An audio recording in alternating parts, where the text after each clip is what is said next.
Hi friends, Exaver Technologies ஒரு popular ID services company இப்போ 8,000+ people higher பண்ண போகிறாங்க. இந்தியாவில் ஸ்பெசிஃபிக்காக சென்னை, ஹைதராபாத், பெங்களூர் அண்ட் மும்பையில் ஹைரிங் ட்ரைவ்ஸ் சீக்கிரமாக ஸ்டார்ட் ஆக போகுது. எக்ஸாவர் இன்டர்வியூ ப்ராசஸில் ஃபஸ்ட் ரவுண்ட் ஆப்டிடியூட் கொஷின்ஸ் தான் கேட்பாங்க. நீங்கள் அதுக்கு ப்ரிப்பேர் பண்ணுறீங்கன்னா இந்த வீடியோ உங்களுக்கு ரொம்ப யூஸ்ஃபுல்லாக இருக்கும். Time and distance, time and work, numbers, percentage, profit and loss, இந்த மாதிரி டாப்பிக்ல இருந்து கொஷின்ஸ் கேட்டிருக்காங்க. இது எல்லாத்தையும் நான் ஃபுல்லாக சால்வ் பண்ண போகிறேன் இந்த வீடியோவில். வாங்க வீடியோக்குள்ளே போகலாம்.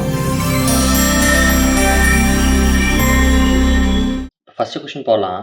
If HCF and LCM of the two given numbers are 10 and 60 and if one number is 30, then calculate another number. இந்த கொஷின் சால்வ் பண்ணுறதுக்கு முன்னாடி ஒரு குவிக் எக்ஸ்பிளனேஷன் LCM அண்ட் HCFனா என்னன்னு சொல்லிடுறேன். இப்போ இவங்க என்ன சொல்லியிருக்காங்க இந்த கொஷினில் டூ நம்பர்ஸ்ன்னு கொடுத்துருக்காங்க. HCF and LCM of the two given numbers are 10 and 60. இப்போ டூ நம்பர்ஸ் அசியூம் பண்ணிக்கலாமா? லெட்ஸ் சே X, Y அப்படின்னு அசியூம் பண்ணிக்கலாம் டூ நம்பர்ஸு. இதோட HCF வந்து என்னது? 10 அப்படின்னு சொல்கிறாங்க. LCM வந்து 60 அப்படின்னு சொல்கிறாங்க. HCF மீனிங் என்ன அப்படின்னா X அண்ட் Y வந்து maximum number that can divide both X and Y, அதுதான் HCF. அது 10ன்னு சொல்லிட்டாங்க. ஓகேவா? நெக்ஸ்ட் வந்து அதுதான் ஹையஸ்ட் காமன் ஃபேக்டர் HCF. இப்போ வந்து LCM லீஸ்ட் காமன் மல்டிபிள், அதாவது minimum number that can be divided by both X and Y, அதுதான் LCMன்னு சொன்னாங்க. அதுதான் LCMோட மீனிங்கு. அந்த நம்பரை கொடுத்துட்டாங்க, அது 60ன்னு சொல்கிறாங்க.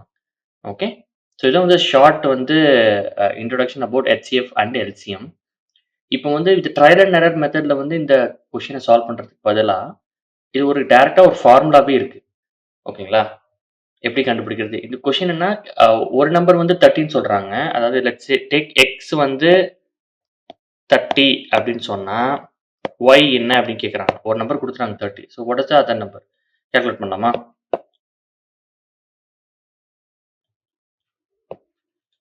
இப்போ வந்து ஒரு ஃபார்முலா என்னன்னா, டூ நம்பர்ஸ் எக்ஸ் அண்ட் ஒய்ன்னு சொல்கிறோம். X into Y equal to LCM into HCF, least common multiple into HCF. இதுதான் ஃபார்முலா. இப்போ ரெண்டு நம்பர் மல்டிப்ளை பண்ணால் அதோட LCM into that will be equal to LCM into HCF. ஓகேங்களா? ஒரு நம்பர் நம்ம என்ன சொல்லியிருந்தோம், 13 கொடுத்துருக்காங்க. So let's say 30 into Y another number. LCM என்னது? 60. HCF வந்து 10. ஓகேங்களா? இது சால்வ் பண்ணிங்கன்னா உங்களுக்கு Y கிடச்சிரும். சால்வ் பண்ணலாமா? 0 0 கேன்சல் ஆகிடுது. 3 2s are 6, 2 into 10 20. So Y is equal to 20. Okay, இதுதான் other number. First number being 30, அது ஆல்ரெடி கொஷினை கொடுத்துருக்காங்க. ஸோ Y is equal to 20 தான் ஆன்சர். உங்களுக்கு இந்த மாதிரி useful interview questions and tips வேணும்னா இந்த வீடியோக்கு ஒரு லைக்கை போட்டு இந்த சேனலை சப்ஸ்கிரைபும் பண்ணிக்கோங்க. இப்போ நெக்ஸ்ட் கொஷின் போகலாம். A man's expenses on the vehicle is 2,500 and this is 5% of his income. Then find his income. வந்து இது ஈக்குவேஷன் எழுதிக்கலாமா? 5% of his income வந்து 5 வச்சுக்கலாம், is equal to 2,500 அப்படின்னு சொல்கிறாங்க. ஸோ 5% எப்படி எழுதலாம்? 5/100 into I, அதாவது இன்கம், ஈக்குவல் டு 2,500. இந்த ஈக்குவேஷன் சால்வ் பண்ணால் I கிடச்சிடலாம். என்ன கேட்டிருக்காங்கன்னா இன்கம் தான் கேட்டிருக்காங்க. சால்வ் பண்ணலாமா? ஸோ இது இப்படி போய்டும். 5 5 2500. So I is equal to, இந்த 100 இங்கே போயிடும். கொஸ்டின் எவ்வளோ? 2 0, இன்னும் 2 0. ஸோ 50,000. So income is 50,000. உங்களுக்கு வேறு company aptitude question paper solve பண்ணணும்னா கமெண்ட்ஸில் அந்த கம்பெனி நேம் சொல்லுங்கள், நான் சால்வ் பண்ணி அந்த வீடியோவை போடுறேன். நெக்ஸ்ட் கொஷின் போகலாம். If the price of a petrol is decreased by 20%, find how much percent must its consumption be increased to keep the expenditure fixed on petrol. இப்போ வந்து ப்ரைஸ் வந்து எக்ஸ்ன்னு வச்சுக்கலாம்.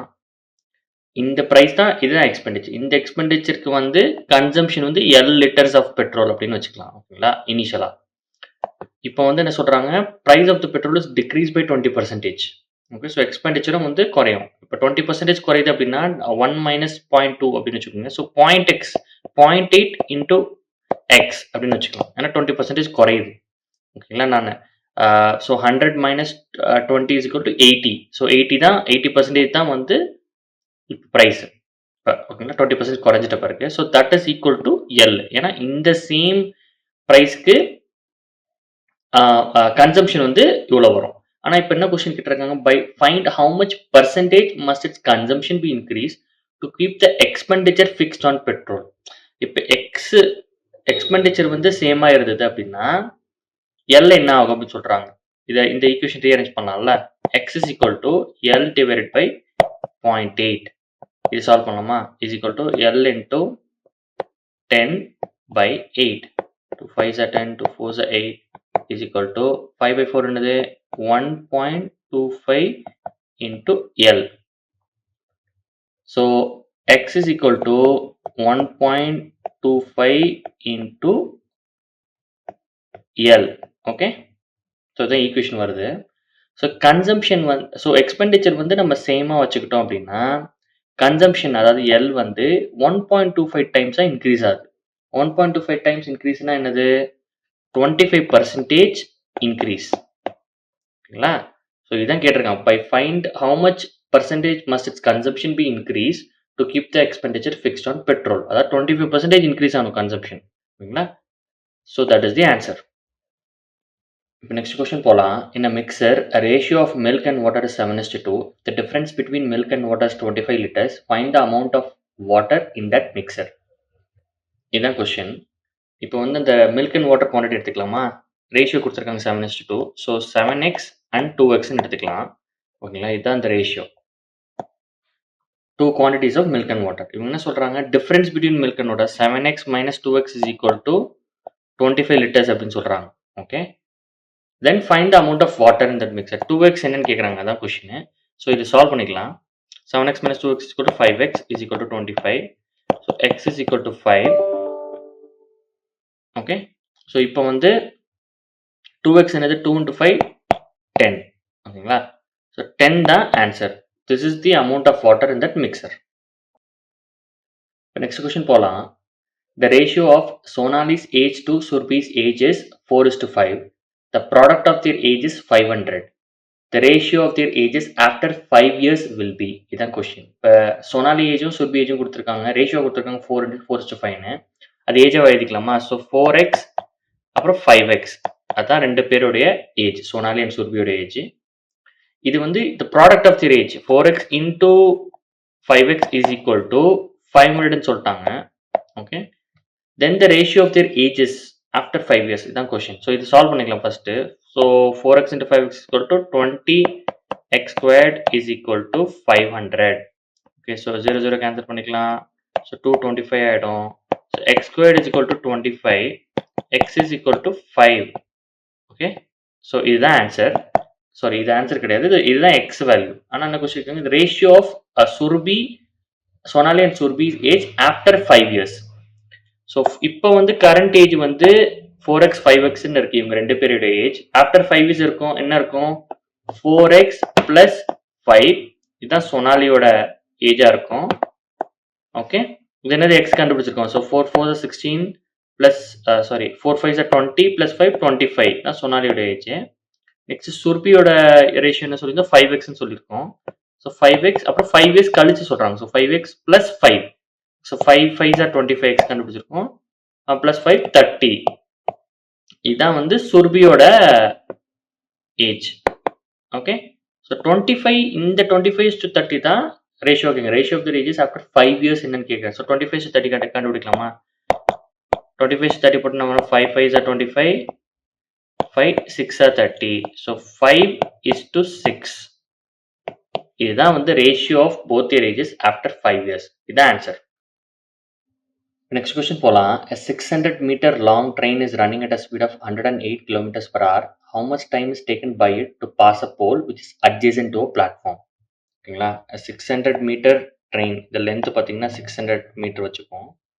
இவங்க என்ன சொல்றாங்க, how much time is taken by it to pass a pole. ஒரு போல் இங்கே வரைஞ்சிக்கலாம். ஓகேங்களா? ஸோ இது டைம் எவ்வளோன்னு கேட்டிருக்காங்க. ஸ்பீடும் கொடுத்துருக்காங்க 108 kilometers per hour. So time taken to pass a pole is equal to time taken to cross this distance. இது எந்த entire train வந்து இந்த சைடு கிராஸ் இந்த போலை கிராஸ் பண்ணி வந்துருச்சு அப்படின்னா இட் ஹஸ் கிராஸ் த போல்னு அர்த்தம். ஸோ ஃபார்முலா போட்டுக்கலாமா? Speed is equal to distance by time. இவங்க வந்து டைம் தான் கேட்குறாங்க. ஸோ ரீஅரேஞ்ச் பண்ணால் time is equal to distance by speed is equal to distance கொடுத்துருக்காங்க. அதான் அந்த ட்ரெயினோட லென்த் வந்து கிராஸ் ஆச்சு. அந்த டிஸ்டன்ஸ் கிராஸ் ஆச்சுனாலே it will be able to cross the pole. Okay, 600 metres. ஆனால் ஸ்பீடு வந்து நமக்கு வந்து கிலோமீட்டர்ஸ் பர் ஹவரில் கொடுத்துருக்காங்க. ஸோ 108 அப்படியே போட முடியாது. கிலோமீட்டர் பர் ஹவரை மீட்டர்ஸ் பர் செகண்ட் எப்படி மாற்றுறது? 108 இன்ட்டு 5/18 அப்படின்னு மல்டிப்ளை பண்ணீங்க அப்படின்னா இது மீட்டர்ஸ் பர் செகண்டுக்கு மாறிடும். ஓகேங்களா? ஸோ இதை நீங்கள் கால்குலேட் பண்ணீங்க அப்படின்னா உங்களுக்கு வந்து ஆன்சர் வந்துடும், டைம் கிடச்சிடும். ஓகே, ஸோ இங்கே சால்வ் பண்ணலாமா? இப்போ 18 6 ஆர் 108ன்னு வரும். ஓகேங்களா, டிவைட் பண்ணிக்கலாம். அப்புறம் 600 சார். ஓகேங்களா, கேன்சல் பண்ணிக்கலாம். அப்புறம் 520 sir. So time is equal to 20 seconds. So it will take 20 seconds for the train to pass the pole. இது ஆன்சர். இப்போ நெக்ஸ்ட் கொஸ்டின் போகலாம். 2 cars A and B are running at a speed of 85 km per hour and 50 km per hour in the opposite direction.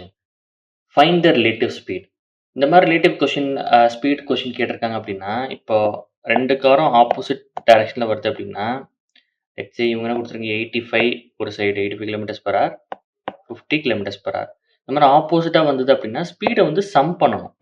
அதுதான் அதோட relative speed. 85 + 50 என்னது 135 km per hour. ஓகேங்களா, இதான் answer.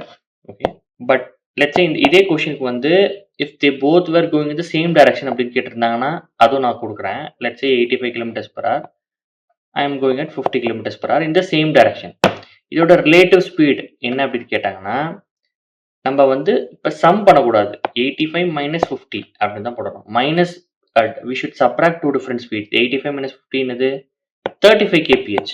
Okay, so ரெண்டுமே same direction போதும். இதுதான் 35 kph தான் relative speed. அதாவது S1 - speed 1 - speed 2. Okay, but இந்த கொஸ்டின் கேட்டிருக்காங்க both are running at the opposite direction. So அதனால நான் சம் பண்ணுறேன். ஸோ 135 km per hour தான் இதோட ஆன்சர். இப்போ நெக்ஸ்ட் கொஸ்டின் போகலாம். A tape can fill the tank in 3 hours. Another tape can empty the tank in 4 hours. Initially, the tank is empty. If both the tape has been turned on simultaneously, then after how many hours the tank will be filled completely? This is the time and work problem. First எழுதிக்கலாம். First tape என்னது can do one work in 3 hours அப்படின்னு சொல்றாங்க. So 1 ஹவருக்கு எவ்வளோ 1/3 work. நான் inside எடுத்துகிட்டு வரேன். 1/3 work அப்படின்னு சொல்கிறாங்க. சிமிலர்லி நெக்ஸ்ட்டு டைப் பண்ண சொல்கிறாங்க 4 ஹவர்ஸ்க்கு ஒரு ஒர்க் முடியுது அப்படின்னு சொல்கிறாங்க. ஸோ 1 ஹவருக்கு எவ்வளோ 1/4 ஒர்க். ஓகே, இது 2 ஈக்குவேஷனு. நெட் ஒர்க் வந்து என்ன இருக்கும்? இப்போ ரெண்டுமே வந்து சுவிட்ச் ஆன் பண்ணுறாங்க அப்படின்னு சொல்கிறாங்க. It's been turned on simultaneously அப்படின்னா நம்ம இது மைனஸ் இது first equation minus second equation போட்டால் நமக்கு நெட் ஒர்க் கிடச்சிடும். ஓகே, ஏன் நான் ஃபஸ்ட் ஈக்குவேஷன் ஃபஸ்ட்டு போட்டுட்டு அதுலேருந்து செகண்ட் ஈக்குவேஷன் டிவைட் பண்ணுறேன் அப்படின்னா first tap can complete the work in 3 hours itself. So அதோட ஒர்க் வந்து அதிகமாக இருக்கும், அதனால தான் அது பண்ணுறேன். So 1/3 work minus 1/4 work is equal to இதான் நெட் ஒர்க் இன் நெட் 1 ஹவரில் வந்து இதான் நெட் ஒர்க் வந்து இந்த taps will do both are turned on simultaneous. இது சால்வ் பண்ணலாமா? ஸோ 4 - 3 இது இந்த சைடு போயிடும், இது இந்த சைடு போயிடும். 4 - 3 = 1/4 × 3 = 12. அப்புறம் ஒர்க் இருக்கும், W இருக்கும், இஸ் ஈக்குவல் டு 1 hour. என்ன கேட்டிருக்காங்க then after how many hours the tank will be filled completely. So இந்த ஃபில்லிங் பார்ட்டு தான் ஒர்க்குன்னு சொல்லியிருக்கோம். கரெக்டாக நம்ம என்ன சொன்னோம்? First tap can fill the tank in 3 hours சொன்னோம்ல. Second tap can empty the tank in 4 hours சொல்லியிருக்கோம். ஸோ ஃபில்லிங் த டேங்க் தான் 1 ஒர்க். ஓகே, இவங்க கொடுத்துருக்காங்க then after how many hours the tank will be filled completely. 1 work எப்போ நடக்கும்னு கேட்குறாங்க. So 1 work என்னது 12 inside போச்சுன்னா 1 work is 12 hours. Okay, so after 12 hours the tank will be filled completely. Both are turned on simultaneously. So is the answer. Okay. The next question போலாம். A bag contains 10 pink balls, 12 yellow balls and 18 green balls. If 2 balls are drawn at random from the bag one after another, what is the probability that the first ball is yellow and the second ball is green அப்படின்னு கேட்குறாங்க. First ball yellow probability என்ன வரும்? Probability of occurrence வந்து 12 yellow பால் கேட்டால் 12 yellow balls தான் இருக்குது. 12 வந்து வரலாம் probability of occurrence. Total probability என்ன? 10 + 12 + 18. ஸோ 22 + 30 40 பால்ஸ் இருக்குது டோட்டலாக. இந்த pink yellow plus green balls வந்து கவுண்ட் பண்ணி 40 வருது. ஸோ அவுட் ஆஃப் 40 நம்ம வந்து 12 வந்து பாசிபிலிட்டி இருக்குது. ஸோ 12/14 போட்டுக்கலாம் ஃபர்ஸ்ட் பால் இன்டூ. இப்போ நெக்ஸ்ட் என்ன கேட்குறாங்க? ரெண்டாவது பால் பிக் பண்ணுறப்ப what is the probability that it's green? Green total balls எவ்வளோ இருக்குது? 18 இருக்குது. ஸோ அந்த 18லேருந்து தான் நம்மளால் பிக் பண்ண முடியும். ஆனால் இப்போ வந்து டோட்டல் பால்ஸ் வந்து 40 கிடையாது. நம்ம ஏன்னா ஃபர்ஸ்ட் பால் ஆல்ரெடி பிக் பண்ணிட்டோம். ஓகேவா? ஸோ 40லேருந்து பிக் பண்ணிட்டோம். நெக்ஸ்ட் எவ்வளோ இருக்கும்? ஒரு பால் பிக் பண்ணிட்டா 40 எடுத்துகிட்டு 40ல் 1 போச்சுன்னா 39 தான் இருக்கும். ஓகே, ஸோ அதனால தான் next probability of picking green ball will be 18 தான் டோட்டல் அக்கரன்ஸு. வித் ரெஸ்பெக்ட் 18 தான் வந்து probability of picking green ball. With respect to total occurrence that is 39. So 12/40 into 18/39 இதுதான் ப்ராபபிலிட்டி. ஓகேங்களா? இதுதான் ஆன்சர். இப்போ நெக்ஸ்ட் கொஸ்டின் போகலாம். What will be the cost price of a watch if it is sold at 4,000 with a 20% loss? Okay, இப்போ cost price வந்து let's say X அப்படின்னு வச்சுக்கிட்டோம் அப்படின்னா நம்ம என்ன கேட்குறாங்க? செல்லிங் ப்ரைஸ் வந்து 4,000 and sold at loss of 20% loss. அதாவது எக்ஸ்லேருந்து 20% லாஸில் பண்ணுறாங்க. ஸோ 0.8 இன்டூ எக்ஸ் இதுதான் செல்லிங் ப்ரைஸ்னு சொல்கிறாங்க. அது ஈக்குவல் டு எவ்வளோன்னு சொல்கிறாங்க? 4,000 அப்படின்னு சொல்கிறாங்க. ஸோ இப்போ கொஸ்டின் என்னது? காஸ்ட் ப்ரைஸ் எக்ஸ் என்ன அப்படின்னு கேட்குறாங்க. சால்வ் பண்ணலாமா? X is equal to 4,000 divided by 0.8 is equal to 4,000 divided by 8 into 10. Okay, so 2 4s are 8, 2 5, 2 5s are 10, 4 பண்ணிங்கன்னா 4,000 வரும். 1000 into 5, x is equal to 5,000. Okay, இதுதான் வந்து காஸ்ட் ப்ரைஸ். இது ஆன்சர். உங்களுக்கு ஆப்டிடியூட் கொஷின்ஸ் டஃப்பாக இருக்குன்னு ஃபீல் பண்ணுறீங்களா? டோன்ட் வரி, நாங்கள் இருக்கோம். இது வரைக்கும் நாங்கள் 1000+ கேண்டிடேட்ஸ்க்கு எக்ஸலண்ட் கோச்சிங் கொடுத்துருக்கோம். We will make you placement ready within 1 month. இது எங்களோட promise. To get aptitude coaching from IIT and IM graduates, WhatsApp us at 79758 18578. Thanks for watching.